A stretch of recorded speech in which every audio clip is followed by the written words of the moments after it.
Channel ವಾರ್ತೆಗಳ ಪ್ರಾಯೋಜಕರು Muliya Keshav Bhat and sons, Madikeri, Konikoppa, Puttur, Belthangady, Bengaluru. Palace Toyota, Balaji auto enterprises Mysuru private limited, Mysuru, Madikeri, Kushalnagar. Senthil Kumar textiles, Agrahara circle ಮತ್ತು Gandhi square, Mysuru. Sharada jewellery, ಕೊಡಗಿನ ಸಾಂಪ್ರದಾಯಿಕ ಆಭರಣಗಳ ವಿಶಾಲ ಮಳಿಗೆ, Aras road, Mysuru.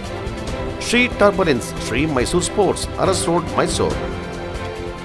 A to Z super market, Vishwamanava double road, Mysuru. Police arcade, Siddharthanagara, Mysuru.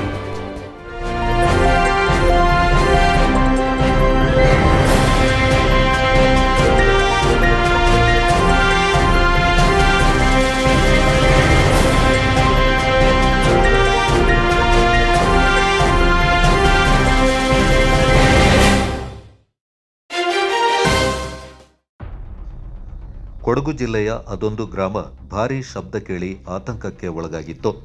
ಇಷ್ಟು ದಿನಗಳ ಕಾಲ ನೆಮ್ಮದಿಯಿಂದ ಇದ್ದ ಜನತೆ ಮತ್ತೆ ಆತಂಕಕ್ಕೆ ಒಳಗಾಗಿದ್ದಾರೆ.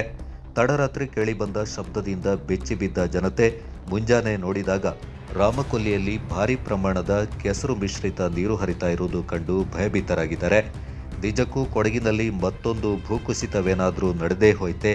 ಇಷ್ಟೊಂದು ಪ್ರಮಾಣದ ಮಣ್ಣು ಮಿಶ್ರಿತ ನೀರು ಬರ್ತಾ ಇರೋದಾದ್ರೂ ಎಲ್ಲಿಂದ? ಇಲ್ಲಿದೆ ನೋಡಿ ಕಂಪ್ಲೀಟ್ ರಿಪೋರ್ಟ್.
ಹೀಗೊಂದು ದೃಶ್ಯ ಕಂಡು ಬಂದಿದ್ದು ಕೊಡಗು ಜಿಲ್ಲೆ ಮಡಿಕೇರಿ ತಾಲೂಕಿನ 2ನೇ ಮಣ್ಣಂಗೇರಿ ಬಳಿಯ ರಾಮಕೊಲ್ಲಿ ಎಂಬ ಸ್ಥಳದಲ್ಲಿ.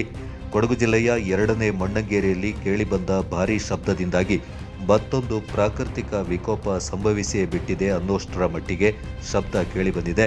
ಸುಮಾರು 3-4 ಕಿಲೋಮೀಟರ್ ವರೆಗೆ ಈ ಒಂದು ಶಬ್ದ ಕೇಳಿಬಂದಿದ್ದು 2ನೇ ಮಣ್ಣಂಗೇರಿಯ ಜನತೆ ಅಕ್ಷರಶಃ ಬೆರಗಾಗಿ ಹೋಗಿದ್ದಾರೆ. ಜಿಲ್ಲೆಯಲ್ಲಿ ಮಳೆಯ ಪ್ರಮಾಣವೇನೋ ಕೊಂಚ ತಗ್ಗಿದೆ. ಆದರೆ ಮಳೆ ನಿಂತರೂ ಗುಡ್ಡ ಕುಸಿತದ ಆತಂಕ ಮಾತ್ರ ಈ ಭಾಗದಲ್ಲಿ ಇನ್ನೂ ನಿಂತಿಲ್ಲ.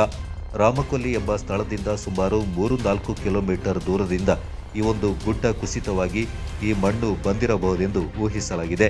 ಇನ್ನು 2018ರಲ್ಲಿ ಕುಸಿತ ಪ್ರದೇಶದಲ್ಲೇ ಈ ಒಂದು ಅಲ್ಪ ಪ್ರಮಾಣದ ಗುಡ್ಡ ಕುಸಿತಗೊಂಡಿದ್ದು ಆ ಭಾಗದಿಂದಲೇ ಈ ಒಂದು ಮಣ್ಣು ಮಿಶ್ರಿತ ನೀರು ಬರ್ತಿರಬಹುದು ಎನ್ನಲಾಗ್ತಾ ಇದೆ.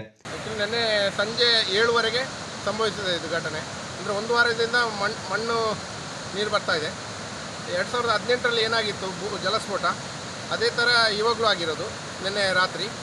ಅಂದರೆ ಇವಾಗ ಅಂದರೆ ಮಣ್ಣು ಮರಗಳೆಲ್ಲ ಹೊಡ್ಕೊಂಡು ಬಂದಿದೆ, ಮೇಲೆ ಬೆಟ್ಟ ಎಲ್ಲ ಭಾಗ ಬಿಟ್ಟಿದೆ. ಅದೇ ಬಂದಿದೆ ನಿನ್ನೆ ರಾತ್ರಿ.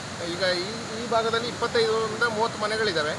ಶಾಲೆ ಮಕ್ಕಳೆಲ್ಲ ಓಡಾಡಬೇಕು, ಸೇತುವೆ ಸರಿ ಇಲ್ಲ. ಹಾಗೆ ತುಂಬ ಕಷ್ಟ ಆಗ್ತಾ ಇದೆ. 2018ರಲ್ಲಿ ಯಾವ ಥರ ಜಲಸ್ಫೋಟ ಆಗಿತ್ತು ಅದೇ ಥರ ಸೌಂಡು ನಿನ್ನೆ ರಾತ್ರಿ ಕೂಡ ಬಂದಿದೆ. ಈ ಭಾಗದ ಜನರಿಗೆಲ್ಲ ಭಯ ಕೊಟ್ಟಿದೆ. ಕೊಡಗು ಜಿಲ್ಲೆಯಲ್ಲಿ ಸುರಿದ ಮಳೆಯಿಂದ ಕಳೆದ 15 ದಿನಗಳಿಂದಲೇ ಕೆಸರು ಮಿಶ್ರಿತ ನೀರು ಹರಿದು ಬರ್ತಾ ಇತ್ತು.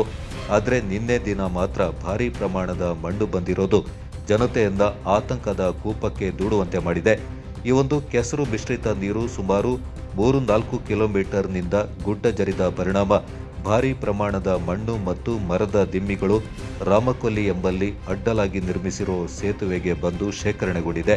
ಭಾರೀ ಪ್ರಮಾಣದಲ್ಲಿ ಮರದ ದಿಮ್ಮಿಗಳು ಮತ್ತು ಕೆಸರು ಮಣ್ಣು ಶೇಖರಣೆಗೊಂಡಿದ್ದು, ಇದನ್ನ ಇಲ್ಲಿನ ಸಾರ್ವಜನಿಕರೇ ಸೇರಿ ಸೇತುವೆ ಅಡ್ಡಲಾಗಿದ್ದ ಮರದ ದಿಮ್ಮಿಗಳು ಮತ್ತು ಶೇಖರಣೆಗೊಂಡ ಮಣ್ಣನ್ನು ತೆರವುಗೊಳಿಸಿದ್ದಾರೆ. ಎರಡನೇ ಮಣ್ಣಂಗೇರಿಯ ರಾಮಕೊಲ್ಲಿ ಎಂಬ ಸ್ಥಳದಲ್ಲಿ ಸುಮಾರು 25ಕ್ಕೂ ಹೆಚ್ಚು ಕುಟುಂಬಗಳು ಈ ಒಂದು ಗ್ರಾಮದಲ್ಲಿ ವಾಸವಾಗಿವೆ. ನಿನ್ನೆ ಉಂಟಾದ ಶಬ್ದದಿಂದ ಗ್ರಾಮಸ್ಥರು 2018ರಲ್ಲಿ ಯಾವ ರೀತಿಯ ಅನುಭವವಾಗಿತ್ತೋ ಅದೇ ರೀತಿಯ ಅನುಭವ ಆಗಿರೋದಾಗಿ ಸ್ಥಳೀಯರು ಮಾಹಿತಿ ನೀಡಿದ್ದಾರೆ. ಏನಂತ ಹೇಳಿದರೆ, ಇದು ಈಗ ನಿನ್ನೆ ಸಂಜೆ ಆದಂಥ ಘಟನೆ ಇದು. ಕಳೆದ ಒಂದು 15 ದಿನಗಳಿಂದ ಇಲ್ಲಿ ಮಣ್ಣು ಮಿಶ್ರಿತ ನೀರು ಕೆಳಗಡೆ ಬರ್ತಾ ಇತ್ತು. ಏನು ಮೊನ್ನೆ ನಾವು ಹೋಗಿ ನೋಡೋತ್ತಿಗೆ ಮೇಲುಗಡೆ ಒಂದು 2.5-3 ಕಿಲೋಮೀಟರ್ ಅಷ್ಟು ದೂರ ಹೋಗಿ ನೋಡೋತ್ತಿಗೆ ಬೆಟ್ಟ ಒಂದು 25-30 ಎಕರೆಯಷ್ಟು ಕೆಳಗಡೆ ಸ್ವಲ್ಪ ಕೂತಿದೆ. ಕಳೆದ ಒಂದು ವಾರದಿಂದ ನಿರಂತರವಾಗಿ ಸುರಿಯುತ್ತಿರುವ ಮಳೆಗೆ ನಿನ್ನೆ ಸಂಜೆ ಒಂದು 4 ಗಂಟೆಯಿಂದ ಭಾರಿ ದೊಡ್ಡ ಶಬ್ದದೊಂದಿಗೆ 5:30 ಟೈಮಿಗೆ ಮಣ್ಣು ಮಿಶ್ರಿತ ನೀರು, ಕಲ್ಲು ಮತ್ತು ಮರದ ತುಂಡುಗಳು ಎಲ್ಲ ಬರ್ತಾಯಿತ್ತು. ಬಂದುಬಿಟ್ಟು ನಾವು ಇಲ್ಲಿ ಪಕ್ಕದ ಮನೆಯವರಿಗೆಲ್ಲ ಇನ್ಫಾರ್ಮೇಷನ್ ಮಾಡಿದ್ದೀವಿ. ಯಾವುದೇ ಕಾರಣಕ್ಕೂ ನೀವು ಇಲ್ಲಿ ಹೊಳೆ ಬದಿ ಮನೆಯವರು ಯಾವುದೇ ಮನೆಯಲ್ಲಿ ಇರಕೊಡೋದು ಅಂತ ಹೇಳಿಬಿಟ್ಟು ಹಾಗೆ ಅವರೆಲ್ಲ ನಿನ್ನೆ ಜಾಗ ಖಾಲಿ ಮಾಡಿದ್ದಾರೆ. ಮತ್ತು ರಾತ್ರಿ ಒಂದು 7:30 ಟೈಮಿಗೆ ಮೇಲ್ಗಡೆಯಿಂದ ಜಲಸ್ಫೋಟವಾಗಿ ಇಲ್ಲಿ ಬಂದು ಕೆಳಗಡೆ ಒಂದು ಏನು ನಾವು ನೋಡ್ತಾ ಇದ್ದೀವಿ, ಕೆಳಗಡೆ ಒಂದು ಮೋರಿ ಇತ್ತು. ಆ ಮೋರಿ ಪಕ್ಕದಲ್ಲಿದ್ದ ಮಣ್ಣೆಲ್ಲ ಕೊಚ್ಚಿ ಹೋಗಿರುತ್ತದೆ. ನಂತರ ಈಗ ನಾವು ರಾತ್ರಿ ಒಂದು 10 ಗಂಟೆ ಬಂದು ಈ ಮನೆಯನ್ನೆಲ್ಲ ಆ ಕಡೆ ಬೇರೆ ಮನೆಗೆ ಶಿಫ್ಟ್ ಮಾಡಿಸಿದ್ದೀವಿ. ಒಟ್ಟಿನಲ್ಲಿ ಇದೀಗ ಜಿಲ್ಲೆಯಲ್ಲಿ ಮಳೆಯ ತೀವ್ರತೆ ಕಡಿಮೆಯಾಗಿದ್ದು, ಮಳೆಯ ಭಯದಿಂದ ಹೊರಬಂದು ಆತಂಕದಿಂದ ಬದುಕ್ತಾ ಇದ್ದ ಗ್ರಾಮದ ಜನತೆಗೆ ಇದೀಗ ಮತ್ತೊಂದು ಗುಡ್ಡ ಕುಸಿತಗೊಂಡಿರೋದು ಒಂದು ರೀತಿಯ ಆತಂಕಕ್ಕೆ ಎಡೆಮಾಡಿಕೊಟ್ಟಿದೆ. ಆದರೆ ಈ ಒಂದು ಗುಡ್ಡ ಕುಸಿತದಿಂದ ಯಾವುದೇ ಅಪಾಯವಾಗಲಿ, ಕೃಷಿ ಭೂಮಿ ನಾಶವಾಗಲಿ ಸಂಭವಿಸಿಲ್ಲ. ಸದ್ಯ ಕೊಡಗಿನಲ್ಲಿ ನಡೀತಾ ಇರುವ ಸಮಸ್ಯೆಗಳಿಗೆ ತಜ್ಞರ ತಂಡ ಸೂಕ್ತ ರೀತಿಯಲ್ಲಿ ಅಧ್ಯಯನ ನಡೆಸಿ ಸತ್ಯಾಂಶ ಹೊರಬರಬೇಕಾಗಿದೆ.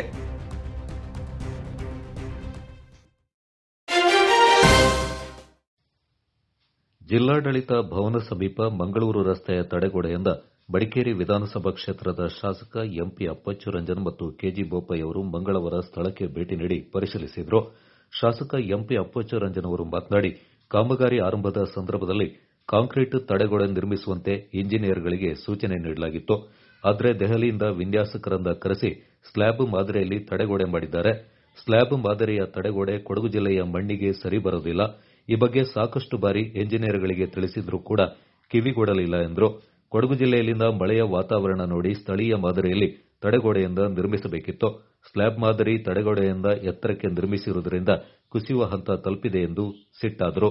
ಈ ರೀತಿ ಆದಲ್ಲಿ ಸಾರ್ವಜನಿಕರು ಓಡಾಡುವುದು ಹೇಗೆ ಅಂತ ಎಂಜಿನಿಯರ್ಗಳಿಂದ ಸ್ಥಳದಲ್ಲಿಯೇ ತರಾಟೆಗೆ ತೆಗೆದುಕೊಂಡರು. ಜನಪ್ರತಿನಿಧಿಗಳಿಗೆ ಕೆಟ್ಟ ಹೆಸರು ತರಲು ಈ ರೀತಿಯ ಕೆಲಸಗಳನ್ನು ಮಾಡ್ತಾರೆ ಎಂದರು. 2 ದಿನದಲ್ಲಿ ತಡೆಗೋಡೆಯನ್ನು ಸರಿಪಡಿಸಿ ಸಾರ್ವಜನಿಕರ ಓಡಾಟಕ್ಕೆ ಅನುಕೂಲ ಮಾಡಬೇಕು. ಇಲ್ಲದಿದ್ದಲ್ಲಿ ಸಂಬಂಧಪಟ್ಟವರ ವಿರುದ್ಧ ಕ್ರಮ ತೆಗೆದುಕೊಳ್ಳಲು ಕ್ರಮ ವಹಿಸಬೇಕಾಗುತ್ತೆ ಅಂತ ಶಾಸಕ ಎಂಪಿ ಅಪ್ಪಚ್ಚು ರಂಜನ್ ಎಚ್ಚರಿಸಿದರು. ನೋಡಿ, ಅವರು ನನ್ನ ಎಕ್ಸ್ಪೀರಿಯನ್ಸಲ್ಲಿ, ನಾನೇನು ಕ್ವಾಲಿಫೈಡ್ ಇಂಜಿನಿಯರ್ ಅಲ್ಲ, ಬಟ್ ನನಗೆ ಎಲ್ಲ ಜಾಗದಲ್ಲಿ ವಿಸಿಟ್ ಮಾಡಿ ಮತ್ತು ನಾನು ಕೊಡಗಿನಲ್ಲೇ ಹುಟ್ಟಿದವನಾಗಿರೋದ್ರಿಂದ ನಾನು MLA ಆಗಿ 25 ವರ್ಷ ಆಯಿತು. 25 ವರ್ಷದಿಂದ ಭೇಟಿ ಮಾಡಿದಂಥ ಸಂದರ್ಭದಲ್ಲಿ ಯಾವ ರೀತಿ ಕಾಮಗಾರಿಯನ್ನು ಮಾಡ್ಬೋದು ಅಂತ ನಮಗೊಂದು ಐಡಿಯಾ ಇದೆ. ಈ ಮಣ್ಣಿಗೆ ಯಾವ ರೀತಿ ಮಾಡಬೇಕು, ಇನ್ನೊಂದು ಮಣ್ಣಿಗೆ ಯಾವ ರೀತಿ ಮಾಡಬೇಕು. ನಮ್ಮ ಕೊಡಗಿನಲ್ಲಿ ಹಲವಾರು ರೀತಿ ಮಣ್ಣುಗಳಿವೆ. ಕ್ಲೇ ಸಾಯಿಲು ಕೂಡ ಇದೆ, ಕುಂಬಾರ ಮಣ್ಣು ಅಂತ ಹೇಳೋದು ಇದೆ, ಮಣ್ಣು ಮಿಶ್ರಿತ ಇದು ಇದೆ, ಸುಮಾರು ಮಣ್ಣುಗಳಿವೆ. ಆಗಿರಬೇಕಾದ್ರೆ ಇಲ್ಲಿ ಎಲ್ಲೋ ನೀರು ಮಳೆ ಹೊಡೆದಾಗ ಅದು ನೀರು ಇಂಗುವಿಕೆ ಆಗ್ತದೆ.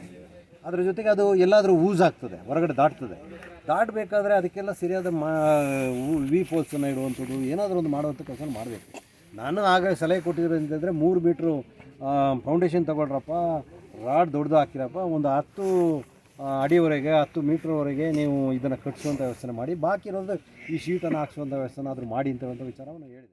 ಈ ಸಂದರ್ಭದಲ್ಲಿ ಮಾತನಾಡಿದ ಕೆಜಿ ಬೋಪಯ್ಯ, 9 ಕೋಟಿ ರೂಪಾಯಿ ವೆಚ್ಚದಲ್ಲಿ ಕಾಮಗಾರಿ ಕೈಗೊಳ್ಳಲಾಗಿದೆ. ಮಣ್ಣು ಪರೀಕ್ಷೆ ಮಾಡಲಾಗಿದೆಯೇ, ಮಡಿಕೇರಿ ಮಳೆಗೆ ಸೂಕ್ತ ವಿನ್ಯಾಸ ಮಾಡಿದ್ದಾರೆ ಎಂದು ಬೇಸರ ವ್ಯಕ್ತಪಡಿಸಿದರು. ಬೆಂಗಳೂರು ರಸ್ತೆಯ ಹಲವು ಕಡೆಗಳಲ್ಲಿ ತಡೆಗೋಡೆಯಿಂದ ಗಡಿ ರಸ್ತೆ ಸಂಸ್ಥೆಯವರು ಉತ್ತಮವಾಗಿ ಕಾಮಗಾರಿ ಕೈಗೊಂಡಿದ್ದಾರೆ. ಅವರ ಸಲಹೆಯನ್ನಾದರೂ ಪಡೆಯಬೇಕಲ್ಲವೇ ಎಂದು ಹೇಳಿದರು. ಸ್ಲ್ಯಾಬ್ ಮಾದರಿಯ ತಡೆಗೋಡೆಗೆ ವಿರೋಧ ವ್ಯಕ್ತಪಡಿಸಲಾಗಿತ್ತು. ಆದರೆ ಆ ಸಂದರ್ಭದಲ್ಲಿ ಸಲಹೆಯನ್ನ ಪರಿಗಣಿಸಲಿಲ್ಲ ಎಂದರು. 2018-19 ಸಾಲಿನಲ್ಲಿ ಏನು ವಿಶೇಷವಾಗಿ ರಾಷ್ಟ್ರೀಯ ಹೆದ್ದಾರಿ 275 ಮಂಗಳೂರಿಂದ ಬರುವಂಥದ್ದು ಮಡಿಕೇರಿ ಟೋಲ್ ಗೇಟಿಂದ ಅಲ್ಲಿ ಕೆಳಗೆ ಜೋಡುಪಾಲ ಇನ್ನೂ ಸ್ವಲ್ಪ ಕೆಳಗೆ ಅಲ್ಲಲ್ಲಿ ಕುಸಿತಗಳು ಕಂಡಿವೆ. ಅದರಲ್ಲಿ ಈ ಜಿಲ್ಲಾಧಿಕಾರಿಗಳ ಕಚೇರಿ ತಡೆಗೋಡೆಯು ಕುಸಿದಿದೆ.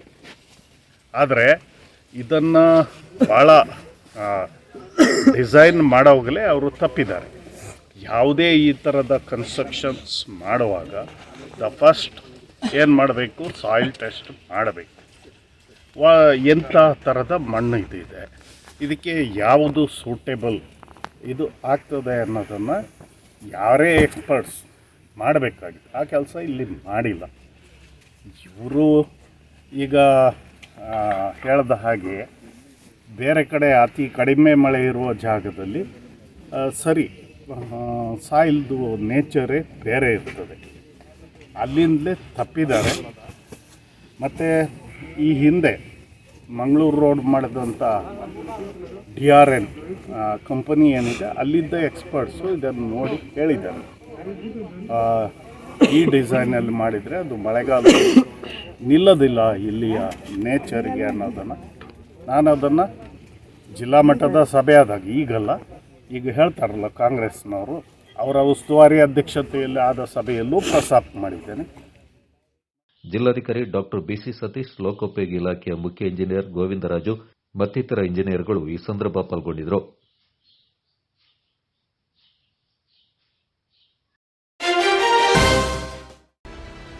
ಬೇಕೇರಿ ತಾಳತಮನೆ ಮಾರ್ಗದಲ್ಲಿ ಬಿರುಕು ಬಿಟ್ಟಿರುವ ರಸ್ತೆಯಿಂದ ಸರ್ಕಾರಿ ಜಮೀನುಗಳ ಸಂರಕ್ಷಣಾ ಸಮಿತಿ ಅಧ್ಯಕ್ಷ ಕೆಜಿ ಬೋಪಯ್ಯ ಮತ್ತು ಶಾಸಕ ಎಂಪಿ ಅಪ್ಪಚ್ಚುರಂಜನ್ ಮಂಗಳವಾರ ಪರಿಶೀಲಿಸಿದರು. ಬಳಿಕ 2ನೇ ಮೊಣ್ಣಂಗೇರಿಯಲ್ಲಿ ರಾಮಕೊಲ್ಲಿ ಸೇತುವೆ ಬಳಿ ಬರೆ ಜರಿತ ಉಂಟಾಗಿದ್ದು ಆ ಸ್ಥಳಕ್ಕೆ ಭೇಟಿ ನೀಡಿ ಶಾಸಕರು ವೀಕ್ಷಿಸಿದರು. ನಂತರ 2ನೇ ಮೊಣ್ಣಂಗೇರಿಯ ಸರ್ಕಾರಿ ಶಾಲೆಗೆ ಭೇಟಿ ನೀಡಿದರು.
ಬೋಪಯ್ಯ 2018ರಲ್ಲಿ 2ನೇ ಮೊಣ್ಣಂಗೇರಿ ಮತ್ತು ಕಾಟಕೇರಿ ಭಾಗದಲ್ಲಿ ಬರೆ ಜರಿತವಾಗಿತ್ತು. ಮತ್ತೆ ಈ ಬಾರಿ ಕೂಡ ಇಲ್ಲಿ ಬರೆ ಜರಿತವಾಗಿದೆ. ಈ ಭಾಗದ ನಿವಾಸಿಗಳ ಪ್ರಕಾರ ರಾತ್ರಿ 7:30 ಹೊತ್ತಿಗೆ ಜೋರಾದ ಶಬ್ದ ಕೇಳಿಬಂದಿದೆ. ನಂತರ ಸ್ಥಳೀಯರು ಬಂದು ನೋಡಿದಾಗ ಬರೆ ಜರಿದಿದ್ದು ತಿಳಿದು ಬಂದಿದೆ ಎಂದರು. ರಾಮಕೊಲ್ಲಿ ಸೇತುವೆ ವಿಸ್ತಾರದ ಸೇತುವೆಯಾಗಿದ್ದು ಬರೆಜರಿತದಿಂದ ಸೇತುವೆಯ ಅರ್ಧ ಭಾಗ ಹಾನಿಯಾಗಿದೆ. ಬರೆಜರಿತಕ್ಕೆ ವೈಜ್ಞಾನಿಕವಾಗಿ ನಿಜವಾದ ಕಾರಣ ಪತ್ತೆ ಹಚ್ಚಬೇಕಾಗಿದೆ. ಈ ಭಾಗದ ಮನೆಗಳಿಗೆ ಯಾವುದೇ ರೀತಿಯ ಹಾನಿ ಸಂಭವಿಸಿಲ್ಲ. ಮುಂಜಾಗ್ರತಾ ಕ್ರಮವಾಗಿ ಇಲ್ಲಿನ ಜನರನ್ನ ಸ್ಥಳಾಂತರ ಮಾಡಲಾಗಿದೆ ಎಂದರು.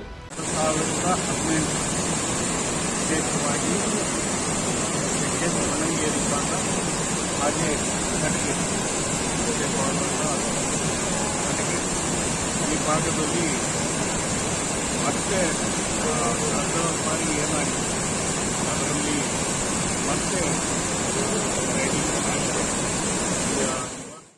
ಕಾಟಕೆರೆಯ ಶಾಲೆಯಲ್ಲಿ ಕಾಳಜಿ ಕೇಂದ್ರವನ್ನು ಮಾಡಲು ಸೂಚಿಸಲಾಗಿದೆ. ಈ ಭಾಗದ ಜನರು ಕೂಲಿ ಕೆಲಸ ಮಾಡುವವರಾಗಿದ್ದು ಅವರಿಗೆ ಪಂಚಾಯಿತಿ ವತಿಯಿಂದ ಅಗತ್ಯ ಸಹಕಾರ ನೀಡಬೇಕೆಂದು ಕೆಜಿ ಬೋಪಯ್ಯ ಹೇಳಿದರು.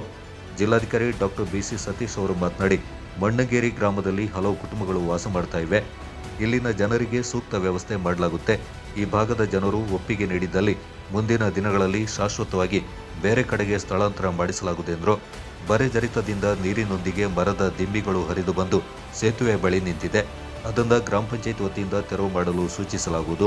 ಅಪಾಯದಲ್ಲಿ ವಾಸ ಮಾಡ್ತಾ ಇರುವ ಕುಟುಂಬಗಳನ್ನು ಈಗಾಗಲೇ ಅವರವರ ಸಂಬಂಧಿಕರ ಮನೆಗಳಿಗೆ ಸ್ಥಳಾಂತರ ಮಾಡಲಾಗಿದೆ ಎಂದರು. ಪ್ರಮುಖರಾದ ಧನಂಜಯ ಆಗುಳಿ ಕಜೆ, ಗ್ರಾಮ ಪಂಚಾಯಿತಿ ಸದಸ್ಯರಾದ ಪುಷ್ಪಾವತಿ, ಪಿಡಿಒ ಶಶಿಕಿರಣ ಪಾಲ್ಗೊಂಡಿದ್ದರು. ಸಾವಿರಾರು ಯುವಜನರ ಬದುಕನ್ನು ಸಾರ್ಥಕಗೊಳಿಸಿದ ಏಕೈಕ ವಿದ್ಯಾಸಂಸ್ಥೆ ಆಳ್ವಾಸ್ ಕಾಲೇಜ್.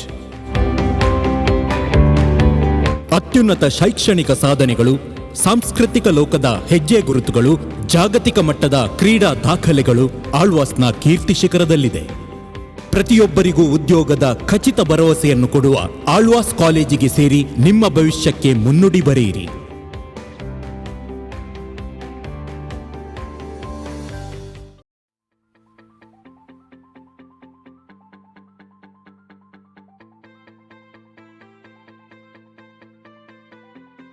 SBRR ಮಹಾಜನ ಪ್ರಥಮ ದರ್ಜೆ ಕಾಲೇಜು, ಜಯಲಕ್ಷ್ಮೀಪುರಂ, ಮೈಸೂರು. ಮೈಸೂರು ವಿಶ್ವವಿದ್ಯಾನಿಲಯದಿಂದ ಸಂಯೋಜನೆಗೊಂಡು ನ್ಯಾಕ್ನಿಂದ ಎ ಮಾನ್ಯತೆ ಪಡೆದಿರುವ ವಿದ್ಯಾಸಂಸ್ಥೆ. ಶ್ರೇಷ್ಠತೆಯ ಸಾಮರ್ಥ್ಯವಿರುವ ಕಾಲೇಜು. 2022-23ರ ಶೈಕ್ಷಣಿಕ ವರ್ಷಕ್ಕೆ ರಾಷ್ಟ್ರೀಯ ಶಿಕ್ಷಣ ನೀತಿ 2020ರ ನಿಯಮಾನುಸಾರ BA, BBA, BCA ಹಾಗೂ BBA ಹೋಟೆಲ್ ಆ್ಯಂಡ್ ಹಾಸ್ಪಿಟಾಲಿಟಿ ಹಾಗೂ ಏವಿಯೇಷನ್ ಮತ್ತು ಇಂಟರ್ನ್ಯಾಷನಲ್ ಟೂರಿಸಂ ಕೋರ್ಸ್ಗಳ ಜೊತೆಗೆ 30ಕ್ಕೂ ಅಧಿಕ ವ್ಯಾಲ್ಯೂ ಆಡೆಡ್ ಕೋರ್ಸ್ಗಳಿಗೆ ಪ್ರವೇಶ ಆರಂಭಗೊಂಡಿದೆ. ಜೊತೆಗೆ ವಿವಿಧ ಸ್ಪರ್ಧಾತ್ಮಕ ಪರೀಕ್ಷೆಗಳಿಗೆ ಮಾರ್ಗದರ್ಶನ ಮತ್ತು ತರಬೇತಿ ನೀಡಲಾಗುವುದು. ಮಹಾಜನ ಕಾಲೇಜಿನಲ್ಲಿ ಶಿಕ್ಷಣದ ಜೊತೆಗೆ NCC, NSS, ಕ್ರೀಡೆ, ಸಾಂಸ್ಕೃತಿಕ, ಸಾರಂತ, ವಿದ್ಯಾರ್ಥಿ ಸಂಸತ್, ವ್ಯಕ್ತಿತ್ವ ವಿಕಸನ ಕಾರ್ಯಕ್ರಮಗಳು, ಸುಸಜ್ಜಿತವಾದ ಗ್ರಂಥಾಲಯ, ಪ್ರಯೋಗಾಲಯ, ವಿಶಾಲವಾದ ಕ್ರೀಡಾಂಗಣ, ಮಲ್ಟಿ ಜಿಮ್, ಸುಸಜ್ಜಿತ ಸ್ಟುಡಿಯೋ, ಮೀಡಿಯಾ ಸೆಂಟರ್, ವಿದ್ಯಾರ್ಥಿನಿಯರಿಗೆ ಪ್ರತ್ಯೇಕ ಹಾಸ್ಟೆಲ್ ಸೌಲಭ್ಯ, ಪ್ರತಿಭಾನ್ವಿತ ವಿದ್ಯಾರ್ಥಿಗಳಿಗೆ ವಿದ್ಯಾರ್ಥಿ ವೇತನ, ದ್ವಿತೀಯ PUC ಪರೀಕ್ಷೆಯಲ್ಲಿ 95%ಕ್ಕಿಂತ ಅಧಿಕ ಅಂಕಗಳನ್ನು ಪಡೆದ ವಿದ್ಯಾರ್ಥಿಗಳಿಗೆ ಕೋರ್ಸ್ ಶುಲ್ಕದಲ್ಲಿ ಸಂಪೂರ್ಣ ವಿನಾಯಿತಿ, ವಿಕಲಚೇತನ, ಸೇನೆಯಿಂದ ನಿವೃತ್ತಿ ಹೊಂದಿರುವವರ ಮಕ್ಕಳಿಗೆ ಕೋರ್ಸ್ ಶುಲ್ಕದಲ್ಲಿ 25% ವಿನಾಯಿತಿ, ಜೊತೆಗೆ ಕ್ರೀಡೆ ಮತ್ತು ಅತಿ ಹೆಚ್ಚು ಅಂಕ ಗಳಿಸಿದ ಪ್ರತಿಭಾನ್ವಿತ ವಿದ್ಯಾರ್ಥಿಗಳಿಗೆ ಪ್ರವೇಶಾತಿಯ ಕೋರ್ಸ್ ಶುಲ್ಕದಲ್ಲಿ ವಿನಾಯಿತಿ. ವಿದ್ಯಾರ್ಥಿಗಳ ಉತ್ತಮ ಭವಿಷ್ಯಕ್ಕಾಗಿ ಸಂಪರ್ಕಿಸಿರಿ. SBRR ಮಹಾಜನ ಪ್ರಥಮ ದರ್ಜೆ ಕಾಲೇಜು, ಜಯಲಕ್ಷ್ಮೀಪುರಂ, ಮೈಸೂರು. ಶ್ರೇಷ್ಠತೆಯ ಸಾಮರ್ಥ್ಯವಿರುವ ಕಾಲೇಜು. ನಗರಸಭೆ ಪೌರಾಯುಕ್ತರಾಗಿ ವಿಜಯ್ ಅವರು ಇತ್ತೀಚೆಗೆ ಅಧಿಕಾರ ವಹಿಸಿಕೊಂಡಿದ್ದಾರೆ. ಈ ಹಿಂದೆ ಚಾಮರಾಜನಗರ, ನಂಜನಗೂಡು, ಮಂಡ್ಯ ಮತ್ತು ಕೊಳ್ಳೇಗಾಲದಲ್ಲಿ ಪೌರಾಯುಕ್ತರಾಗಿ ಹಾಗೂ ಯಳಂದೂರು ಪಟ್ಟಣ ಪಂಚಾಯಿತಿಯಲ್ಲಿ ಮುಖ್ಯಾಧಿಕಾರಿಯಾಗಿ ಕರ್ತವ್ಯ ನಿರ್ವಹಿಸಿದ್ದಾರೆ. ಸುಮಾರು 23 ವರ್ಷಗಳ ಕಾಲ ಪೌರಾಡಳಿತ ಇಲಾಖೆಯಲ್ಲಿ ಕರ್ತವ್ಯ ನಿರ್ವಹಿಸಿದ್ದಾರೆ. ಕಳೆದ 8 ವರ್ಷಗಳಿಂದ ಬಿಜೆಪಿ ಸಂಸದರಾಗಿ ಕಾರ್ಯನಿರ್ವಹಿಸ್ತಾ ಇರುವ ಪ್ರತಾಪ್ ಸಿಂಹ ಅವರು ಕೊಡಗಂದ ಪಿಕ್ನಿಕ್ ಸ್ಪಾಟ್ ಮಾಡಿಕೊಂಡಿದ್ದಾರೆ ಅಂತ ಕೆಪಿಸಿಸಿ ಪ್ರಧಾನ ಕಾರ್ಯದರ್ಶಿ ಹಾಗೂ ಜಿಲ್ಲಾ ಉಸ್ತುವಾರಿ ವಿ ಲಕ್ಷ್ಮಣ್ ಲೇವಡಿ ಮಾಡಿದ್ದಾರೆ. ನಗರದಲ್ಲಿ ಸುದ್ದಿಗೋಷ್ಠಿಯಲ್ಲಿ ಮಾತನಾಡಿದ ಅವರು, ಕೊಡಗಿನ ಮತದಾರರು ಬಿಜೆಪಿಯನ್ನ ನಿರಂತರವಾಗಿ ಗೆಲ್ಲಿಸುತ್ತಾ ಬಂದಿದ್ದಾರೆ. ಆದರೆ ಬಿಜೆಪಿ ಕೊಡಗಿಗೆ ಏನು ಕೊಡುಗೆ ನೀಡಿದೆ ಎಂದು ಪ್ರಶ್ನೆ ಮಾಡಿದರು. 3 ತಿಂಗಳಿಗೊಮ್ಮೆ ಕೊಡಗಿಗೆ ಭೇಟಿ ನೀಡುವ ಸಂಸದರು ಅಭಿವೃದ್ಧಿ ಬಗ್ಗೆ ಚರ್ಚಿಸುತ್ತಿಲ್ಲ. ಇವರು ಜಿಲ್ಲೆಗೆ ನೀಡಿರುವ ಕೊಡುಗೆ ಮತ್ತು ಅಭಿವೃದ್ಧಿ ಕಾರ್ಯಗಳ ಬಗ್ಗೆ ಬಹಿರಂಗ ಚರ್ಚೆಗೆ ಬರಲಿ ಅಂತ ಸವಾಲು ಹಾಕಿದರು. ಮಾಜಿ ಮುಖ್ಯಮಂತ್ರಿ ಸಿದ್ದರಾಮಯ್ಯ ಅವರ ಆಡಳಿತಾವಧಿಯಲ್ಲಿ ಕೊಡಗಿಗೆ ಸಾಕಷ್ಟು ಅನುದಾನ ಬಂದಿದೆ. ಹಲವು ಯೋಜನೆಗಳನ್ನು ಜಾರಿಗೆ ತಂದಿದ್ದಾರೆ. ಆದರೆ ಬಿಜೆಪಿ ನೇತೃತ್ವದ ಸರ್ಕಾರ ತಂದಿರುವ ಯೋಜನೆಗಳ ಪಟ್ಟಿಯನ್ನ ನೀಡಲಿ ಎಂದರು. ಕೊಡಗಿನ ಜನ ಶಾಂತಿಪ್ರಿಯರು, ಆದರೆ ಬಿಜೆಪಿ ಶಾಂತಿಯನ್ನ ಕದಡುವ ಕೆಲಸ ಮಾಡ್ತಾ ಇದೆ. ಇಡೀ ದೇಶದ ವ್ಯವಸ್ಥೆಯನ್ನ ಹಾಳು ಮಾಡಿ ಜಿಎಸ್ಟಿ ಮೂಲಕ ಜನರು ನೆಮ್ಮದಿಯಿಂದ ಬದುಕದಂತಹ ಪರಿಸ್ಥಿತಿಯನ್ನ ತಂದಿಟ್ಟಿದ್ದಾರೆ. ಇದನ್ನ ಪ್ರಶ್ನಿಸುವ ವಿರೋಧ ಪಕ್ಷದ ಧ್ವನಿಯನ್ನ ಇಡಿ ಮೂಲಕ ಅಡಗಿಸಲಾಗ್ತಾ ಇದೆ ಎಂದು ಲಕ್ಷ್ಮಣ್ ಟೀಕಿಸಿದರು. ಇನ್ನಾದರೂ ಕೊಡಗಿನ ಮತದಾರರು ಅಭಿವೃದ್ಧಿಯ ದೃಷ್ಟಿಯಿಂದ ಬದಲಾವಣೆಯನ್ನ ಬಯಸಲಿ ಎಂದರು. ದಯಮಾಡಿ ನೀವೆಲ್ಲ ಬಹಳ ಶಾಂತಿ ಪ್ರಿಯರು, ಶಾಂತಿ ಕದಡುವಂತ ಕೆಲಸವನ್ನು ನಿರಂತರವಾಗಿ ಬಿಜೆಪಿಯವರು ಮಾಡ್ತಾ ಇದ್ದಾರೆ. ನಮ್ಮ ಅಧ್ಯಕ್ಷರು ಮಾತಾಡ್ತಾರೆ ಮೊನ್ನೆದ ಇನ್ಸಿಡೆಂಟ್ ಡೂಪ್ಲಿಕೇಶನ್. ಈ ದೇಶದಲ್ಲಿ ಕೋಮವಾದವನ್ನ ಬಿತ್ತುವಂಥದಕ್ಕೆ ಯಾವ ರೀತಿ ಸೋಷಿಯಲ್ ಮೀಡಿಯಾನ, ಟ್ವಿಟ್ಟರ್ ಖಾತೆಯನ್ನ, ವಾಟ್ಸಪ್ ಖಾತೆಯನ್ನು ಉಪಯೋಗಿಸ್ತಾರೆ ಅನ್ನುವಂಥದಕ್ಕೆ ಕೊಡಗಿನ ನಿದರ್ಶನವೇ ಒಂದು ದೊಡ್ಡ ನಿದರ್ಶನ. ಅದರ ಬಗ್ಗೆ ನಮ್ಮ ಅಧ್ಯಕ್ಷರು ಹೇಳ್ತಾರೆ. ಇದಕ್ಕೆ ನಾನು ನೇರವಾದ ಆರೋಪವನ್ನು ಮಾಡ್ತೀನಿ. ಇದಕ್ಕೆ ಬಿಜೆಪಿಯವರೇ ಅವರು ಈ ನೆನ್ನೆ ದಿವಸ ವಾಟ್ಸಪ್ ಗ್ರೂಪಲ್ಲಿ ಹಾಕಿದಂಥ ಮೆಸೇಜ್ ಯಾರು ಅನ್ನುವಂಥದ್ದು ಅವ್ರು ಹೇಳ್ತಾರೆ. ಹೆಸರು ಸಮೇತ ಹೇಳ್ತೀವಿ ನಾವು ಹಂಚಿಕೆ ಅನ್ನುವಂಥದ್ದು ಏನಿಲ್ಲ. ಅವ್ರ ವಿರುದ್ಧ ನಾವು ಕ್ರಮವನ್ನು ಜಯಿಸಬೇಕು ಅನ್ನೋದ್ರ ಬಗ್ಗೆ ದೊಡ್ಡ ಮಟ್ಟದ ಆಂದೋಲನವನ್ನು ಮಾಡ್ತೀವಿ. ಆಮೇಲೆ ನೀವು ನಿಮ್ಮ ಡಬಲ್ ಇಂಜಿನ್ ಸರ್ಕಾರ ಇದೆಯಲ್ಲ ಸ್ವಾಮಿ, ದಯಮಾಡಿ ಪ್ರತಾಪ್ ಸಿಂಹ ಅವರೇ ಏನು ದಯಮಾಡಿ ಮೈಸೂರಲ್ಲಿ ನಾವು ನಿರಂತರವಾಗಿ ನಿಮ್ಮನ್ನು ಆಹ್ವಾನ ಮಾಡ್ತಾ ಇದ್ದೀವಿ. ನಿಮ್ಮ ಕಚೇರಿಗೆ ಬರುವುದಕ್ಕೆ ನಾವು ರೆಡಿ ಇದ್ದೀವಿ. ನೀವೇನೆಲ್ಲ ಯೋಜನೆಗಳ ತಗೊಂಡ್ರಿ, ಏನೆಲ್ಲ ಕೊಟ್ಟರೆ ಇದ್ರ ಬಗ್ಗೆ ಮಾತಾಡುವುದಕ್ಕೆ ನಾನು ಪರ್ಟಿಕ್ಯುಲರ್ ನಿಂತಿದ್ದೇನೆ. ಅದೇ ರೀತಿ ಕೊಡಗಿನಲ್ಲಿ ಆಗಲೇ ಏನಾದರೂ ಮಾಡಿದ್ದೀರಾ ಅನ್ನುವಂಥದ್ದು ನಾವು ದಯಮಾಡಿ. ಕೆಪಿಸಿಸಿ ರಾಜ್ಯ ಉಪಾಧ್ಯಕ್ಷ ವಿನಯ್ ಕುಮಾರ್ ಮಾತನಾಡಿ, ನ್ಯಾಷನಲ್ ಹೆರಾಲ್ಡ್ ಪ್ರಕರಣದಲ್ಲಿ ಸೋನಿಯಾ ಗಾಂಧಿ ಮತ್ತು ರಾಹುಲ್ ಗಾಂಧಿ ಅವರಿಂದ ಇಡಿ ವಿಚಾರಣೆ ನಡೆಸುವ ಮೂಲಕ ಕಿರುಕುಳ ನೀಡಲಾಗ್ತಾ ಇದೆ ಎಂದು ಆರೋಪಿಸಿದರು. ಜುಲೈ 21ರಂದು ಸಂಸತ್ ಅಧಿವೇಶನ ಇದ್ದರೂ ವಿಚಾರಣೆಗೆ ಹಾಜರಾಗಲು ಇಡಿ ಸೂಚನೆ ನೀಡಿದೆ. ತನಿಖಾ ಸಂಸ್ಥೆಗಳ ಮೂಲಕ ಪಕ್ಷದ ನಾಯಕರ ವರ್ಚಸ್ಸಿಗೆ ಧಕ್ಕೆ ಉಂಟು ಮಾಡಲಾಗ್ತಾ ಇದೆ. ವಿರೋಧ ಪಕ್ಷದ ಧ್ವನಿಯನ್ನ ದಮನ ಮಾಡಲು ಬಿಜೆಪಿ ಸರ್ಕಾರ ಪ್ರಯತ್ನಿಸುತ್ತಿದೆ ಎಂದು ಆರೋಪಿಸಿದವರು, ಈ ಸಂಬಂಧ ಜುಲೈ 21ರಂದು ದೇಶಾದ್ಯಂತ ಆಯಾ ರಾಜ್ಯಗಳ ರಾಜಧಾನಿಯಲ್ಲಿ ಬೃಹತ್ ಪ್ರತಿಭಟನೆ ಹಮ್ಮಿಕೊಳ್ಳಲಾಗಿದೆ ಎಂದರು. ಜುಲೈ 22ರಂದು ಜಿಲ್ಲಾ ಮಟ್ಟದಲ್ಲೂ ಪ್ರತಿಭಟನೆ ನಡೆಯಲಿದೆ ಎಂದರು. 75ನೇ ಸ್ವಾತಂತ್ರ್ಯ ಅಮೃತ ಮಹೋತ್ಸವ ಅಂಗವಾಗಿ ನಡಿಗೆ ಕಾರ್ಯಕ್ರಮ ಹಮ್ಮಿಕೊಂಡಿದ್ದು, ಆಗಸ್ಟ್ ತಿಂಗಳಲ್ಲಿ ಪ್ರತಿ ಜಿಲ್ಲೆಯಲ್ಲೂ ಕಾಂಗ್ರೆಸ್ ಪಕ್ಷದ ವತಿಯಿಂದ 75 ಕಿಲೋಮೀಟರ್ವರೆಗೆ ಪಾದಯಾತ್ರೆ ನಡೆಸಲು ನಿರ್ಧರಿಸಲಾಗಿದೆ ಎಂದರು. ಮಾಜಿ ಸಿಎಂ ಸಿದ್ದರಾಮಯ್ಯ ಅವರ ಜನ್ಮದಿನದ ಅಮೃತ ಮಹೋತ್ಸವವನ್ನು ಇದೇ ಆಗಸ್ಟ್ 3ರಂದು ದಾವಣಗೆರೆಯಲ್ಲಿ ನಡೆಸಲಾಗುತ್ತೆ. ಪ್ರತಿ ಜಿಲ್ಲೆಯಿಂದಲೂ ಅಗತ್ಯ ತಯಾರಿ ಮಾಡಿಕೊಳ್ಳಲಾಗ್ತಾ ಇದೆ ಎಂದು ಮಾಹಿತಿ ನೀಡಿದರು.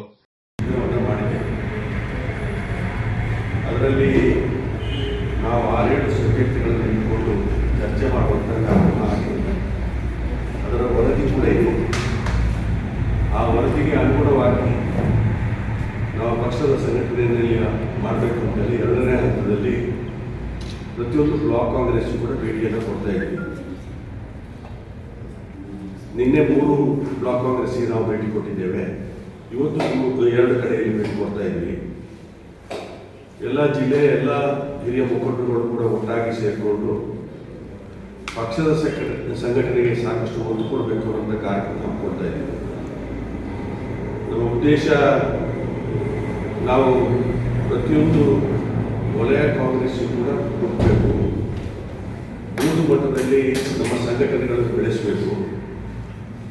ನಮ್ಮ ಸಂಘಟನೆಗಳನ್ನು ಸಾಕಷ್ಟು ರೀತಿಯಲ್ಲಿ ಪಕ್ಷದ ಸಂಘಟನೆಗಳು, ಅದು ಮೈನ್ ಕಾಂಗ್ರೆಸ್ ಇರ್ಬೋದು, ಮಹಿಳಾ ಕಾಂಗ್ರೆಸ್ ಇರ್ಬೋದು, NSU ಇರ್ಬೋದು, ಯೂತ್ ಕಾಂಗ್ರೆಸ್ ಇರ್ಬೋದು, ಸೇವಾದಳ ಇರ್ಬೋದು, ಎಲ್ಲ ಘಟಕಗಳ ಸಂಘಟನೆಗಳನ್ನು ಕೂಡ ಸಂಘಟಿಸಬೇಕು ಅನ್ನೋ ಕಾರ್ಯಕ್ರಮ ಮಾಡಿಕೊಡ್ತಾ ಇದ್ದೀವಿ.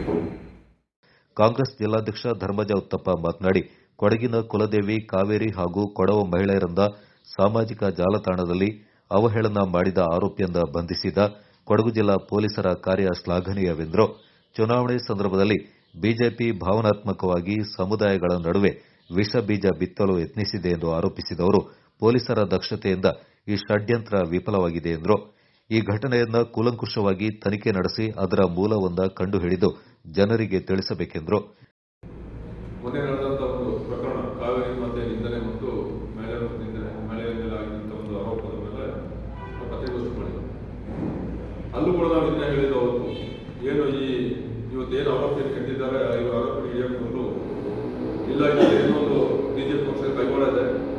ಚುನಾವಣೆ ಹತ್ತಿರ ಬಂದ ಸಂದರ್ಭದಲ್ಲಿ ಈ ರೀತಿ ಇದು ನಡೀತಾ ಬರ್ತದೆ. ಕೆಲವಾರು ಘಟನೆಗಳು ಕೂಡ ಕಳೆದ ಸಾಲಿನಲ್ಲಿ ನಡೆದಿದೆ ಅಂತ ಹೇಳೋದನ್ನ ಹೇಳಿ ಇದನ್ನು ಆದಷ್ಟು ಬೇಗ ಇದನ್ನು ಈ ಪ್ರಕರಣದಲ್ಲಿ ಯಾರು ತಪ್ಪಿಸಿದ್ರು ಪತ್ತೆ ಹಚ್ಚಿ ಇದನ್ನ ಜನರ ಮುಂದೆ ಇಡಬೇಕಂತ ಹೇಳೋದನ್ನ ನಾವು ಒತ್ತಾಯಿಸಿದ್ದೆವು. ಅದಕ್ಕೆ ಉತ್ತರವಾಗಿ ನಿಜವಾಗಿ ಶ್ಲಾಘನೀಯವಾಗಿ ಕೊಡಗು ಜಿಲ್ಲಾ ಪೊಲೀಸ್ ಇಲಾಖೆ ಬರೀ ಉತ್ತಮವಾಗಿ ಕಷ್ಟಪಟ್ಟು ಇಲ್ಲಿಂದ ಕಾಲ್ಪುರವರೆಗೆ ಅಮೆರಿಕದ ಅಲ್ಲಿಂದ ಫೇಸ್ಬುಕ್ಕಿನ ಏನೋ ಇದರಿಂದ ಕಂಡು ಹಿಡಿದು ಇವತ್ತು ಜನರ ಮುಂದೆ ಇಟ್ಟಿದೆ.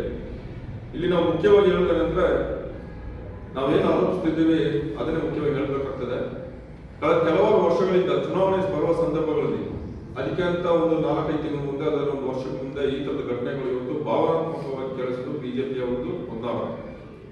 ಇದರಲ್ಲಿ ಏನ್ ಕಾಣ್ತದೆ ಅಂತ ಹೇಳಿದ್ರೆ, ಒಬ್ಬ ಕೊಡಗಿನ ಕೊಡೋ ಯುವಕ ತಾನು ಪೂಜಿಸೋ ದೇವತೆ ಕುಲದೇವತೆ ತನ್ನ ತಾಯಿ ತನ್ನ ಅಕ್ಕ ತಂಗಿಗೆ ಸಮಾನವಾದಂತ ರೀತಿಯಲ್ಲಿ ಅದನ್ನ ಅವನೇ ಬಳಿ. ಕೆಪಿಸಿಸಿ ಮುಖಂಡ ಎಚ್ಎಸ್ ಚಂದ್ರಮೌಳಿ ಮಾತನಾಡಿ, ಕೊಡಗಿನಲ್ಲಿ ಕಳೆದ 3 ವರ್ಷಗಳಿಂದ ಪ್ರಾಕೃತಿಕ ವಿಕೋಪ ಸಂಭವಿಸ್ತಾ ಇದೆ.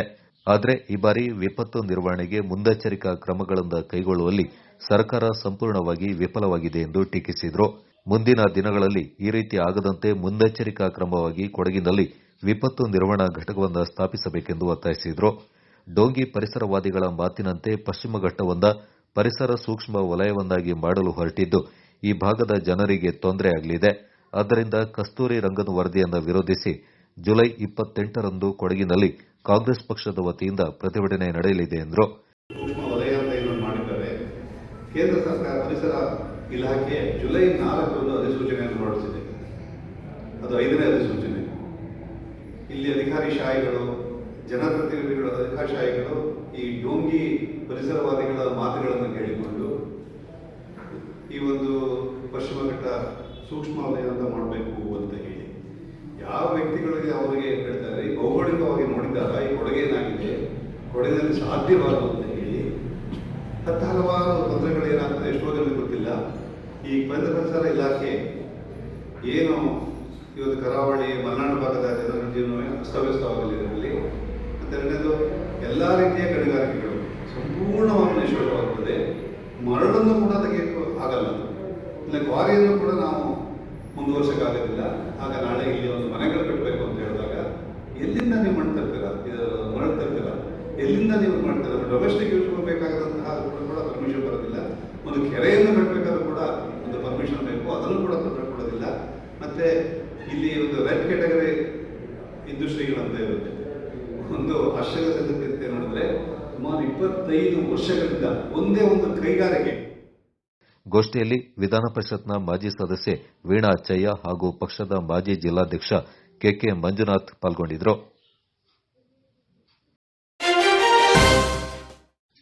2022-23ನೇ ಸಾಲಿನ 30ನೇ ರಾಜ್ಯ ಮಟ್ಟದ ಮುಕ್ತ ಕೆಸರುಗದ್ದೆ ಕ್ರೀಡಾಕೂಟ ಮತ್ತು ಆಟೋಟ ಸ್ಪರ್ಧೆಗಳು ಜುಲೈ 23ರಂದು ಕಗ್ಗೋಡ್ಲು ಗ್ರಾಮದ ಪಡನೋಳಂಡ ಬೋಪಣ್ಣ ಕುಶಾಲಪ್ಪ ಅವರ ಗದ್ದೆಯಲ್ಲಿ ನಡೆಯಲಿದೆ ಎಂದು ಕೊಡಗು ಜಿಲ್ಲಾ ಯುವ ಒಕ್ಕೂಟದ ಅಧ್ಯಕ್ಷ ಪಿಪಿ ಸುಕುಮಾರ್ ತಿಳಿಸಿದ್ದಾರೆ.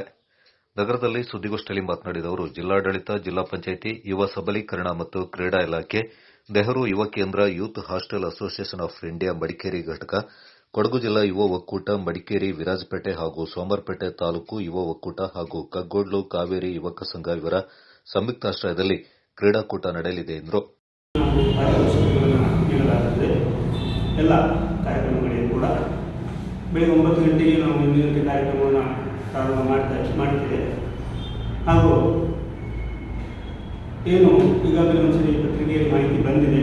ಸಂಪರ್ಕದ ದೂರವಾಣಿ ಸಂಖ್ಯೆಗಳು 9481213920, 9480745460, 9449679460, 9449750029 ಹಾಗೂ 9845571290. ಈ ಸಂಖ್ಯೆಗಳೇ ಸಂಪರ್ಕಿಸಿ ಅದರ ಸಂಪೂರ್ಣ ಮಾಹಿತಿಯನ್ನು ನಮ್ಮ ಪದಾಧಿಕಾರಿಗಳು.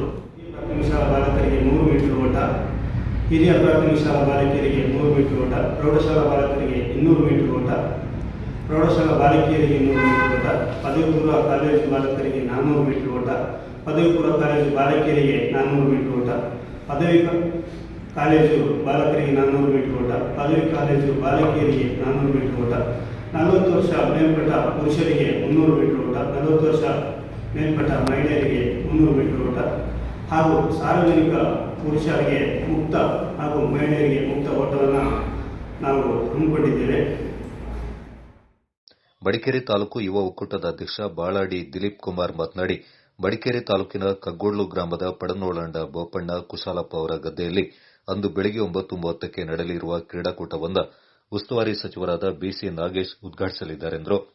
ಶಾಸಕ ಎಂಪಿ ಅಪ್ಪಚ್ಚುರಂಜನ್ ಅವರ ಅಧ್ಯಕ್ಷತೆಯಲ್ಲಿ ನಡೆಯಲಿರುವ ಕಾರ್ಯಕ್ರಮದಲ್ಲಿ ಮುಖ್ಯ ಅತಿಥಿಗಳಾಗಿ ಸಂಸದ Pratap Simha, MLC MP Suja Kushalappa, advocate general Ajjikuttira S Ponnanna, police ವರಿಷ್ಠಾಧಿಕಾರಿ ಎಂಎ ಅಯ್ಯಪ್ಪ, ಸಮಾಜ ಸೇವಕ ಡಾ ಮಂತ್ರಗೌಡ ಹಾಗೂ ಇತರರು ಪಾಲ್ಗೊಳ್ಳಲಿದ್ದಾರೆಂದರು. ಜಿಲ್ಲಾ ಉಸ್ತುವಾರಿ ಸಚಿವರು, ಕರ್ನಾಟಕ ಸರ್ಕಾರ.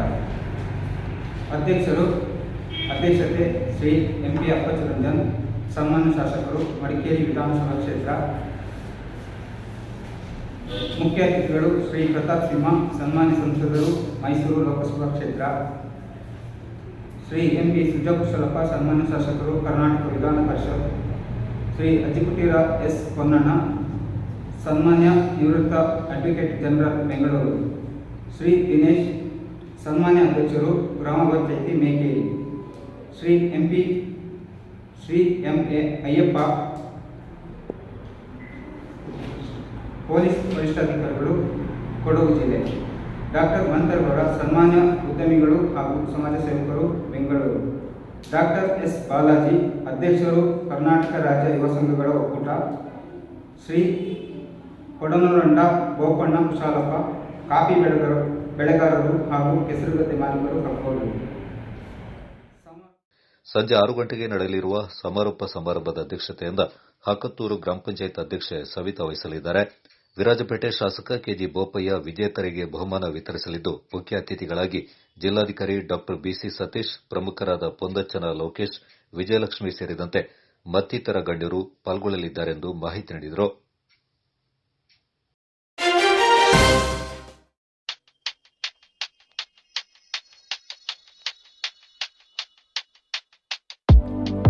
Shining senses in your life.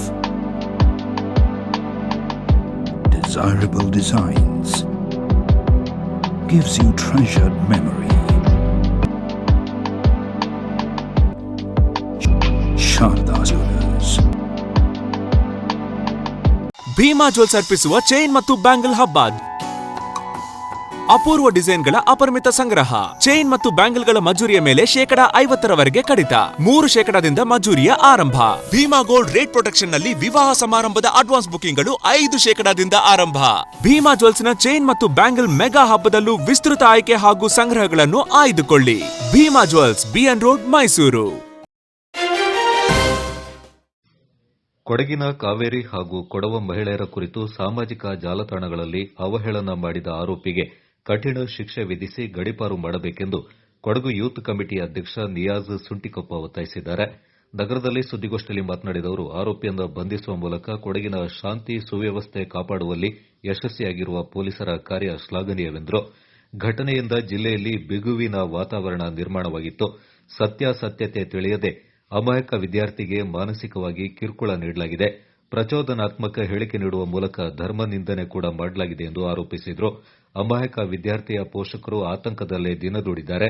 ಏನಾದರೂ ಅನಾಹುತ ಸಂಭವಿಸಿದರೆ ಯಾರು ಹೊಣೆ ವಹಿಸಿಕೊಳ್ತಾ ಇದ್ರು ಅಂತ ಪ್ರಶ್ನೆ ಮಾಡಿದರು. ಕೆಲವು ಸೂಕ್ಷ್ಮ ವಿಚಾರಗಳ ಸಂದೇಶವನ್ನು ರವಾನಿಸುವ ಮೊದಲು ನೈಜಾಂಶವನ್ನು ಅವಲೋಕಿಸಬೇಕು. ಎಲ್ಲರೂ ಸಾಮರಸ್ಯದಿಂದ ಜೀವನ ಸಾಗಿಸುವ ಸಂದರ್ಭದಲ್ಲಿ ಧರ್ಮ ನಿಂದನೆ ಸರಿಯಲ್ಲ. ಕೆಲವರು ರಾಜಕೀಯ ಬೇಳೆ ಬೇಯಿಸಿಕೊಳ್ಳಲು ಧರ್ಮಗಳ ನಡುವೆ ಕಿಡಿ ಹಚ್ಚುತ್ತಿದ್ದಾರೆ. ಮುಂದಿನ ದಿನಗಳಲ್ಲಿ ಈ ರೀತಿಯ ಘಟನೆಗಳು ನಡೆಯದಂತೆ ಎಚ್ಚರ ವಹಿಸಬೇಕೆಂದು ದಿಯಾಜ್ ಹೇಳಿದರು. ಪ್ರಸ್ತುತ ಕೊಡಗಿನಲ್ಲಿ ಸಾಕಷ್ಟು ಸಮಸ್ಯೆಗಳಿವೆ. ದೇಶ ವಿದೇಶಗಳಿಂದ ಆಗಮಿಸುವ ಪ್ರವಾಸಿಗರು ಉತ್ತಮ ರಸ್ತೆಗಳಿಲ್ಲದೆ ಪರದಾಡ್ತಾ ಇದ್ದಾರೆ. ಮಲ್ಟಿ ಸ್ಪೆಷಾಲಿಟಿ ಆಸ್ಪತ್ರೆ, ಹೃದ್ರೋಗ ತಜ್ಞರ ಕೊರತೆಯಿಂದ ಸಾಕಷ್ಟು ಮಂದಿ ಸಂಕಷ್ಟ ಎದುರಿಸ್ತಾ ಇದ್ದಾರೆ. ಕರ್ನಾಟಕದ ಕಾಶ್ಮೀರ ಅಂತ ಕರೆಯಲ್ಪಡುವ ಕೊಡಗಿನ ಅಭಿವೃದ್ಧಿ ಯಾರಿಗೂ ಬೇಡದಂತಿದೆ. ಅಭಿವೃದ್ಧಿ ಪರ ಯಾರೂ ಧ್ವನಿ ಎತ್ತುತ್ತಿಲ್ಲ ಯಾಕೆ ಎಂದು ಪ್ರಶ್ನೆ ಮಾಡಿದರು. ಒಂದು ಕಾಲದಲ್ಲಿ ಕೊಡಗು ರಾಜ್ಯ ಆಗಿತ್ತು. ಕೆಲವು ವರ್ಷಗಳ ಹಿಂದೆ ಕೊಡಗಲ್ಲಿ 3 ಮಂತ್ರಿಗಳಿದ್ರು. ಇವತ್ತು ಯಾರೂ ಇಲ್ಲ. ರಾಜಕೀಯವಾಗಿ ನಾವು ಅನಿವಾರ್ಯ ಆಗಿಲ್ಲ ಕೊಡಗು. ಏನಕ್ಕೆ ಬೆಂಗಳೂರು ಅಂತ ಒಂದಿಷ್ಟು 28 MLAಗಳಿಂದ ಆಲ್ಮೋಸ್ಟ್ ಒಂದು 25% ಆಯ್ತು ಅವರಿಗೆ ಅಧಿಕಾರ ಒಂದು ಗೌರ್ಮೆಂಟ್ ಮಾಡಬೇಕು. ಸೊ ಹಾಗಿದ್ದಾಗ ನಾವು ಕೊಡಗಿನಲ್ಲಿರೋರು ರಾಜಕೀಯವಾಗಿ ಹೇಗೆ ಅನಿವಾರ್ಯ ಆಗಬೇಕು ಹಾಗೂ ರಾಜ್ಯದಿಂದ ಸರ್ಕಾರಗಳಿಂದ ಕೇಂದ್ರ ಆಗಿರ್ಬೋದು, ರಾಜ್ಯ ಆಗಿರ್ಬೋದು, ಏನೆಲ್ಲ ಬೆನಿಫಿಟ್ಗಳು ಸಿಗುತ್ತೆ ನಮಗೆ ನಮ್ಮ ಜಿಲ್ಲೆ, ಅದನ್ನು ತಗೊಂಡು ಬರೋಣ. ಎಷ್ಟು ನೆಟ್ಟಿಗೆ ರೋಡ್ ಇದೆ ಕೊಡಗಲ್ಲಿ? ಮೇನ್ ರೋಡ್ಗಳು, ಎಷ್ಟೋ ಮೇನ್ ರೋಡ್ಗಳು ನೆಟ್ಟಿಗಿಲ್ಲ. ಅದ್ರ ಬಗ್ಗೆ ಮಾತಾಡ್ತಾ ಇದ್ದೀವಿ. ಏನೋ ಸೆನ್ಸಿಟಿವ್ ವಿಷಯಗಳು ಬಂದರೆ, ಏನೋ ಎಮೋಷನಲ್ ವಿಷಯಗಳು ಬಂದರೆ ಪ್ರತಿಯೊಬ್ಬರು ಹೇಳಿಕೆಗಳು ಕೊಡ್ತಾರೆ, ಖಂಡನೆ ಮಾಡ್ತಾರೆ. ಆದರೆ ಕೊಡಗಿನ ಒಂದು ಮೂಲಭೂತ ಸೌಕರ್ಯಗಳ ಬಗ್ಗೆ, ಒಂದು ಬೇಸಿಕ್ ಇನ್ಫ್ರಾಸ್ಟ್ರಕ್ಚರ್ ಬಗ್ಗೆ ಸಹ ಯಾರು ಮಾತಾಡ್ತಾ ಇಲ್ಲ. ತುಂಬ ಬೇಜಾರಾಗುತ್ತೆ. ಸೊ ಅದರಿಂದ ಮುಂದಿನ ಒಂದು 10 ತಿಂಗಳ ಎಲೆಕ್ಷನ್ ಬರುತ್ತೆ. ಆ ಸಮಯದಲ್ಲೂ ಸಹ ನಾವು ರಾಜಕೀಯದಲ್ಲಿ ಹೇಗೆ ಅನಿವಾರ್ಯ ಆಗಬೇಕು ಅನ್ನೋದ್ರ ಬಗ್ಗೆ ಮಾತ್ರ ಯೋಚನೆ ಮಾಡಬೇಕೆ ಹೊರತು ಕೊಡಗಿನ ಪ್ರತಿಯೊಬ್ಬರು ಇಲ್ಲಿ ಬೇರೆನೋ ಒಂದು ಇಶ್ಯೂ ಇಟ್ಕೊಂಡು ಅದನ್ನು ಲಾಭ ತಗೊಂಡು ಹೋಗೋಣ, ಅದರಿಂದ ನಮ್ಮ ಪಾರ್ಟಿ ಗೆಲ್ಸೋಣ ಅನ್ನುವಂಥ ಇಂಟೆನ್ಷನ್ ಇಲ್ಲದೇ ಇರಲಿ. ನಾವು ಕೊಡಗಿನ ಅಭಿವೃದ್ಧಿ ಬಗ್ಗೆ ಮಾತ್ರ ನಾವು ಚಿಂತೆ ಮಾಡೋಣ. ಸೊ ಪ್ರತಿಯೊಬ್ಬರು ಸಹ ಕೈ ಜೋಡಿಸೋದು. ಇಲ್ಲಿ ಜಾತಿ ಧರ್ಮ ಎಲ್ಲ ಹೋಲಿಸಿ ಮನೇಲಿ ಇಟ್ಕೊಂಡ್ಬಿಟ್ಟು ಅದ್ರ ಬಗ್ಗೆ ತುಂಬ ಹೆಚ್ಚು ಚರ್ಚೆ ಮಾಡೋದು. ಗೋಷ್ಠಿಯಲ್ಲಿ ಕಮಿಟಿ ಉಪಾಧ್ಯಕ್ಷ ಕಲಂದರ್, ಪ್ರಧಾನ ಕಾರ್ಯದರ್ಶಿ ಜೈನುಲ್ ಆಬಿದ್, ಜಂಟಿ ಕಾರ್ಯದರ್ಶಿ ನಿಚ್ಚು ಮೂರ್ನಾಡು, ನಿರ್ದೇಶಕ ಶಕೀಲ್ ಮತ್ತು ಇಸಾಕ್ ಪಾಲ್ಗೊಂಡಿದ್ದರು.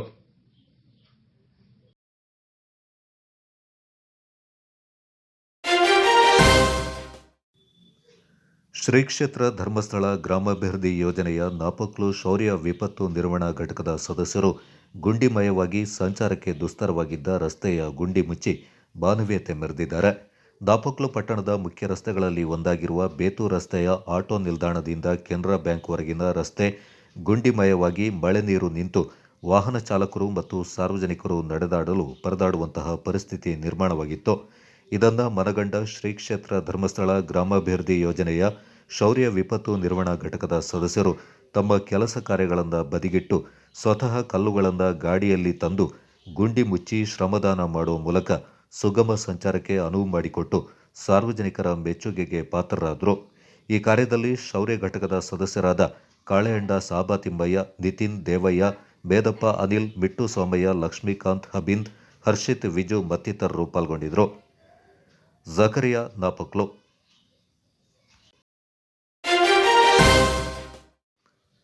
ಸಂವಿಧಾನ ಶಿಲ್ಪಿ ಬಾಬಾ ಸಾಹೇಬ್ ಡಾಕ್ಟರ್ ಬಿಆರ್ ಅಂಬೇಡ್ಕರ್ ಮತ್ತು ಮಾಜಿ ಉಪರಾಷ್ಟ್ರಪತಿ ದಿವಂಗತ ಡಾಕ್ಟರ್ ಬಾಬು ಜಗಜೀವನ್ ರಾಮ್ ಜಂಟಿ ಹೆಸರಲ್ಲಿ ವೃತ್ತಕ್ಕೆ ಹೆಸರಿಡುವಂತೆ ಒತ್ತಾಯಿಸಿ ಕುಶಾಲನಗರ ಪಟ್ಟಣ ಪಂಚಾಯಿತಿ ಅಧ್ಯಕ್ಷರಿಗೆ ಕಾಳಂಬ ಕಾಲೋನಿ ಹಾಗೂ ವಿವೇಕಾನಂದ ಬಡಾವಣೆಯ ನಿವಾಸಿಗಳು ಮನವಿ ಪತ್ರ ಸಲ್ಲಿಸಿದರು.